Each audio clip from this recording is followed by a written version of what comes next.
You are listening to the HYDAC podcast. In each episode, we share our knowledge with you on topics related to hydraulics, automation and control. From the basics to the current trends, stay tuned. Hello and welcome back. I'm Jaryd Smith, Technical Training Officer at HYDAC. Today we're going to continue our conversation with Michael Seed to dive deeper into the AS 61439 electrical standard. Good morning, Michael. How are you? I'm doing great, Jaryd. Once again, feel free to call me Mike. Those of you who weren't with us last time, I'm an electrical engineer in HYDAC's Automation and Control Engineering Department. And today we're going to get a little deeper into the technical aspects of this electrical standard. Excellent. Welcome back. It's great to have you here. So to start off, kick off our discussion, we're going to sort of go a bit deeper into the standard in this part. To start off, can you introduce us to what the main parts of AS 61439 are? Gladly. First and foremost, AS NZS 61439, it's an electrical design verification standard for electrical enclosures in the low voltage range in Australia. The way we tackle this standard at HYDAC for our process is we break it down into four main parts. It starts with the client agreement, and then the bulk of it is the design verification, and then finally the routine verification, and then the certificate of compliance. Okay, that's good to know. So if we look back at that first one there, so the client agreement, can you run us through what that is, why it's important? Yeah, so a big part of verifying your design for your electrical assembly is verifying that it suits its intended purpose. So the standard has a lot of interpretation and room in it, but it's to make sure you're designing your electrical enclosures correctly for what it will be used for. And a lot of that comes down to what the client or customer intends to do with it, what machine they're running with it, what power they're using, function. So the standard's very built around verifying your design suits its purpose. And that all starts with an agreement, a very detailed agreement with the client about what they need. It could be a lot of factors such as IP ratings, how hot it's going to be, what the machine is going to do, et cetera, et cetera. So it's very important that we get that ironed out and we get that signed between HYDAC and whoever we're designing this electrical panel for. Yeah, absolutely. So really important that we're actually designing and using is fit for purpose, otherwise what's the point really? Cool. All right. So say a customer doesn't want it to be 61439 compliant, or they ask for something that's actually violating the standard. What would you do in that situation? We actually come across this quite a bit because not a lot of people know a lot about the standard yet, but we're slowly getting there. So usually that misunderstanding comes from them thinking it's an optional extra that costs more and asking, hey, if we don't follow the standard, could it be cheaper? Or, hey, you say you can't do this, but we really need this. And at the end of the day, we have to explain to them it's the law. There's no way around it. Now that we know the standard, to not follow it would be to knowingly, break the rules. Usually, there's a way to find a compromise. So we need to make it compliant. And like I said, with the client agreement, there's a lot of room in the standard to really meet everyone's needs. Let's say they need a higher IP rating or they need it to function in a warmer environment. We can design around those factors, but we do need to make it compliant at the end of the day. And yeah, it's in our best interest to try and find a way to meet the customer's needs, but they do need to meet us halfway sometimes. Great. So moving on. So the second main part of the standard, we're talking about design verification. Can you run us through what is design verification and what's sort of involved in that process? Yes. So design verification, this step of the process is verifying your design is compliant. Not necessarily the final build, but that your design that you intend to follow is compliant to the standard. This only needs to be verified for the first time you build something. So if we repeat jobs or if we mass produce something, as long as our original design is compliant, all mass produced or repeated versions of that thing are therefore compliant because we verified the design. Now, this is probably the most complicated part of the standard. This is where most of the standard lives. And we have to verify every design meets the criteria of 13 main design characteristics. And I apologize, this is a long, dry list. Those are strength of materials and parts, degree of protection of enclosures, clearances, creepage distances, protection against electric shock and integrity of protective circuits, incorporation of switching devices and components, internal electrical circuits and connections, terminals for external conductors, dielectric properties, verification of temperature rise, short circuit withstand strength,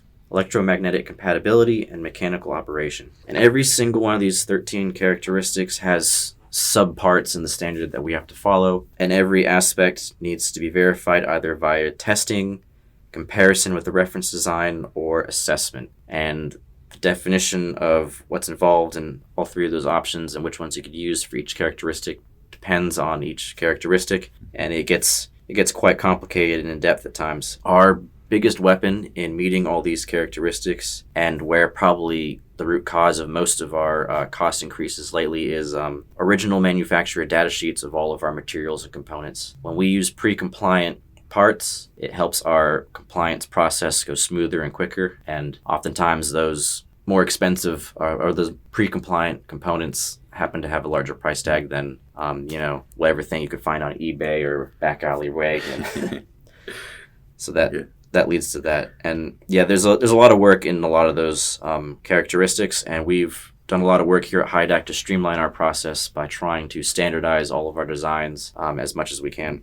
Yeah, it definitely sounds like quite a process. It sounds like it's become quite a bit more complicated in that area. So when we're talking about those 13 characteristics of design that you just ran us through, which one of those would be the most limiting, or which one would be the most difficult to achieve? Good question. I think the hardest one for us to always stick to is the temperature rise limits. So we're limited to, that's temperature rise is how warm it gets inside of the enclosure. And you're limited to your operating temperature in there to the max rated temperature of any of your internal components, really. Mm-hmm. There's some other temperature limits you have to follow, but I've always found that is the most limiting factor when it comes to the temperature rise verifications. And that gets quite dicey sometimes, and there's ways to verify it via testing, but that gets very complicated and expensive. The easiest way is actually through calculations. And to calculate temperature rise or theoretical temperature rise inside your enclosure, the standard then references you and sends you off to another standard,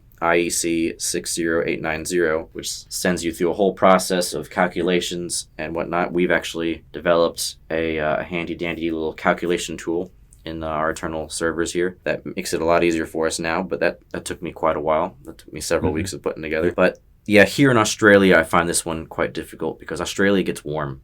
You have a very warm climate here, especially out in the outback where they do a lot of mining and whatnot. It's typical, sometimes you have days that get up in the 40 degrees, range, which means the inside of your box is getting up to 50 plus degrees. So trying to design all of our panels to always stay within acceptable temperature ranges tends to be the trickier thing, because you also have to compete with your client's desired IP rating for your enclosures. So you can't always stick air ventilation on there, which adds another difficulty to it. That's usually the easy way out of temperature rise, is just get some air cooling. But if they need a high IP rating, you can't do that. And another factor involved in all that is for the calculation method to be valid, your circuits have to be rated where the intended max operation will only be 80% of what your rating is. So having to always oversize everything too, it gets quite complicated, and that tends to be the bigger challenge of these things. So yeah, when it comes to actually verifying those characteristics, is there any of those or anything in that process that actually makes the job fun? Do you enjoy verifying any of those? Standards can be very dry, very complicated, a lot of detail, a lot of work. But everything in life has a little bit of joy to it, and this one is no exception. There's a couple of tests we have to do to verify a few of those characteristics that are quite interesting from a nerdy engineer point of view. Subsection of protection against electric shock and integrity of protective circuits, 10.5.2, earth continuity, and subsection of dielectric properties, 10.9.2, power frequency withstand voltage. They're fun tests. We get this machine called a high pot tester, which is a high potential voltage tester, and we're sending, several kilovolts through these machines to verify that the protection circuits and the earth connections are all compliant, and it's pretty cool. We're using electricity at high enough levels you could probably turn a person into a cloud of vapor, and it's fun to watch. So I quite enjoy those. And hopefully soon we're going to get a tech bench video set up, and we're going to film it and let the public see how that goes. I think people will enjoy that. Excellent. Yeah, that sounds great. I know I'd be definitely interested in seeing that happen. So moving on again to the third part. So we're talking routine verification. Can you run us through again what that is and what it means? So there's a bit of overlap between routine verification and design verification. But basically, once you've verified your design is compliant and all good to go, the routine verification is done actually after every time you build something. It's the final check,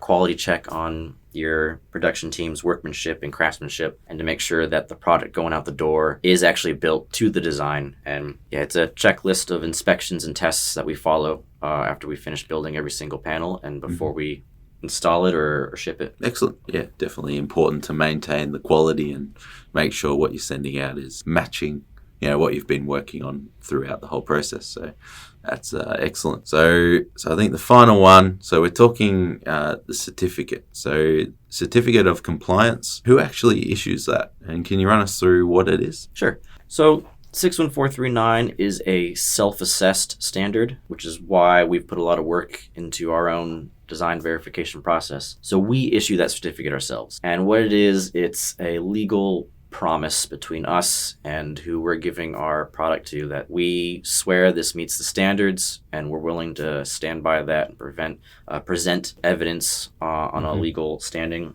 to let you know that. Yeah. And we do keep all of our records of compliances. So if those certificates are ever challenged, we have the evidence to back them up and to meet that challenge. And it's a certificate that the customer can leave inside their panel or stick in their files, but anytime someone asks them if their panel is now compliant, they can say HYDAC has verified that for us, and they've sold us a compliant box, and we can confidently move forward. It's also a liability thing. It means we take responsibility for that. It's a promise that we issue every panel. Another important note to remember here is that HYDAC is an ISO 9001 certified business. We do have regular government inspections, and we do keep pretty tight ship when it comes to our record keeping. So we take standards pretty seriously here. And even though AS NZS 61439 is self-assessed, we take it very seriously. It's not just another tick in the box for us. We try our best to stick to the letter of the law with it in all regards. Yeah, so it's really giving the customer confidence that they know this panel is actually compliant and it's going to fit the standard. Awesome. Thank you very much for your time today, Michael. I'm sure everyone listening has a much better understanding of AS 61439 now. Thank you for joining us today. And for those listening, if you'd like to learn more about this electrical standard, visit the HYDAC website. From all of us here at HYDAC, goodbye for now. Thanks for joining us on this episode of the HYDAC podcast. For a more in-depth learning on the subject you've just listened to, enroll in our technical training at HYDAC Australia. For more information, visit our website at hydac.com.au. HYDAC, global presence, local competence.